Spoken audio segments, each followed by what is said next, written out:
यह कहानी है एक गरीब पिता और उसकी बेटी की। एक बार वह गरीब व्यक्ति अपनी बेटी को उसके स्कूल से लेकर शहर के एक महंगे होटल में पहुंचा। उस व्यक्ति ने फटे पुराने कपड़े पहने हुए थे और उसकी बेटी स्कूल की ड्रेस पहनी हुई थी। जब दोनों होटल के अंदर पहुंचे तो वेटर पूछा, सर आप क्या खाना पसंद करेंगे? आप अपना ऑर्डर बता दीजिए। तब उस व्यक्ति ने कहा कि आप मेरी बेटी के लिए एक प्लेट पाव भाजी ले करके आ जाइए। वेटर ने कहा, सर आप कुछ नहीं लेंगे? आपके लिए भी कुछ लेकर आऊं? तो गरीब व्यक्ति ने कहा, मेरे लिए कुछ नहीं, आज मेरी बेटी के लिए पार्टी है। मैंने इससे वादा किया था कि अगर तुम इस ज़िले में 10th क्लास में टॉप करोगी तो तुम्हें मैं सबसे महंगे होटल में पार्टी दूंगा।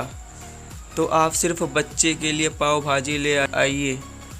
वेटर ये बात सुनते ही दौड़कर अपने मालिक के पास गया और बोला कि सर आपसे एक छोटी सी रिक्वेस्ट है कि आप मेरी सैलरी से पैसे काट लेना, लेकिन आज मैं चाहता हूं कि उस बच्ची के साथ उसके पिता को भी एक प्लेट पाव भाजी खिलाया जाए, क्योंकि उस बच्ची ने पूरे ज़िले में 10th क्लास में टॉप किया है। वो गरीब पिता है, ज़्यादा पैसे नहीं होंगे, इसलिए कह रहा है सिर्फ बच्ची के लिए ले आओ। होटल के मालिक ने जब यह बात सुनी तो मुस्कुराते हुए बोला, तुम उसके पिता के लिए भी पाव भाजी लेकर जाओ, उसके लिए भी लेकर जाओ, पैसे मत लेना। 4-5 पाव भाजी पैक करवा कर ले जाओ और 2-3 किलो मिठाई भी लेकर जाओ और उनसे कहना है ये पार्टी होटल की तरफ से है, आप ये मिठाई ले ली जाइए और जश्न मनाइए। जब वेटर ने 2 प्लेट पाव भाजी लेकर गया तो वह व्यक्ति चौंक गया और बोला, मैंने तो एक ही मंगवाई थी, मेरे पास पैसे नहीं हैं। वेटर बोला, अरे सर शर्मिंदा मत कीजिए, यह पार्टी होटल की तरफ से है। आपकी बेटी हमारी बेटी ने टॉप किया है, ये मिठाइयाँ लेकर जाइए और जश्न मनाइए। पिता और बेटी खुश हो गए और चले गए। कई साल बीत गए।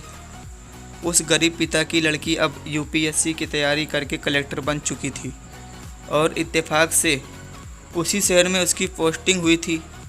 उस लड़की ने उस होटल में सूचना पहुंचा दी कि मैं उस होटल में लंच करने के लिए आ रही हूं।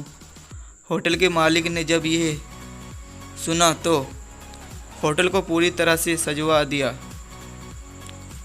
गांव में ये बात पूरी तरह से फैल गई और कस्बे के सभी लोग उन्हें देखने के लिए आने लगे। कलेक्टर अपने पिता के साथ उस होटल में पहुंची। कलेक्टर ने होटल के मालिक से कहा कि शायद आप मुझे पहचाने नहीं, हम वही पिता पुत्री हैं जो कि हमारी 10th क्लास टॉप करने पर आपने मुझे पार्टी दी थी। हम वही पिता पुत्री हैं, आज फिर से आए हैं और आज पार्टी हम देंगे आपको, आपके पूरे स्टाफ को और पूरे गांव को, क्योंकि आपने गरीबी का सम्मान किया है। आपने उस दिन जो पार्टी दी थी, मुझे बताया कि मुझे कितनी और ऊंचाई तक पहुंचना है, कितनी और बड़ी मंजिल को छूना है। आपने एक नई प्रेरणा दी थी और आज मैं उसी प्रेरणा का एहसान चुकाने के लिए आई हूँ। वो मैडम ये सब कहते जा रही थी और आँखों से आंसू बहती जा रही थी। ये कहानी हमें सिखाती है कि कभी भी किसी गरीब का मजाक मत उड़ाना, हो सके उसकी मदद करना, और अगर मदद ना कर सको तो उसका मजाक मत उड़ाना, क्योंकि वो सब देख रहा है। बनना है तो उसकी नज़र में अच्छा बनिए, जहाँ है बनना तो उसकी नज़र में अच्छा बनिए, जहाँ भी रहिए कर दिखाइए कुछ ऐसा कि दुनिया करनी चाहे आप जैसा।